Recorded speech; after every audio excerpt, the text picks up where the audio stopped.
the American people in this country, we pick our leaders. And so Trump's question, his assertion, his probing the perimeter of what he can get away with, fundamentally the right to vote isn't something for Donald Trump to give or to take away. This is our American inheritance, and it has been bequeathed to us through the blood and sacrifice of American martyrs and heroes, including the blood of the American hero that was buried today with the tributes of 3 American presidents. In this country, we tell the government what to do, not the other way around.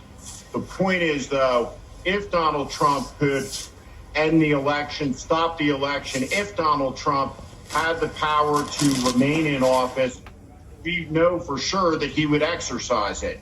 The reality is that he is being crushed politically. We received the worst economic news in the history of the country today. We are in a pandemic that will kill more Americans than the Japanese, Germans, and Italians during the Second World War were able to do before it's over. We all know that the school openings are going to be a disaster. And as we move into September, we're going to see a mortgage and eviction crisis begin in this country that will be 3 times what it was at the height of the Great Recession.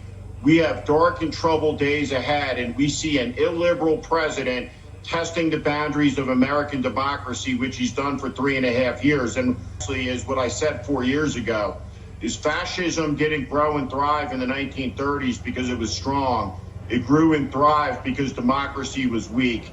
And we have a sick and ailing democracy in this country where there is too many of our leaders have infidelity towards small L liberal democracy and small R Republican form of government. And it's a real problem and a real crisis. When Donald Trump loses the election, I doubt very much we'll see the symbolism of the peaceful transition of power. There won't be coffee at the White House. We won't see Donald Trump on the dais. In the end, as someone pointed out last week, that in a democracy, it requires one side being willing to lose. It's the loser that cedes legitimacy to the winner through the electoral process that says, hey, we'll get you next time. We tried, we gave a message to the American people went with the other person.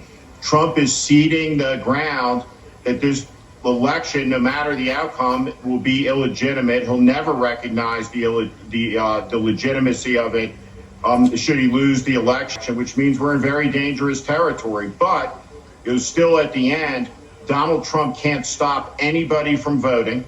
Only the American people can stop themselves from voting. He can do a lot of things, and they're going to do it to make it more difficult. But when you look at the strategy, and the academic Sarah Kendzior has made this point over and over again, and it's spot on. Trump doesn't have a strategy to win the election. He increasingly simply has a strategy to try to get it closed through the introduction of enough chaos that he's able to steal it in the end. And we should all be vigilant about that, because if he can steal it, he will steal it. He has no fidelity to the American idea or ideals. It is a strange and foreign thought for him, the idea that the country was founded by leaders like George Washington, who voluntarily walked away from power when they otherwise could have been a king or an emperor.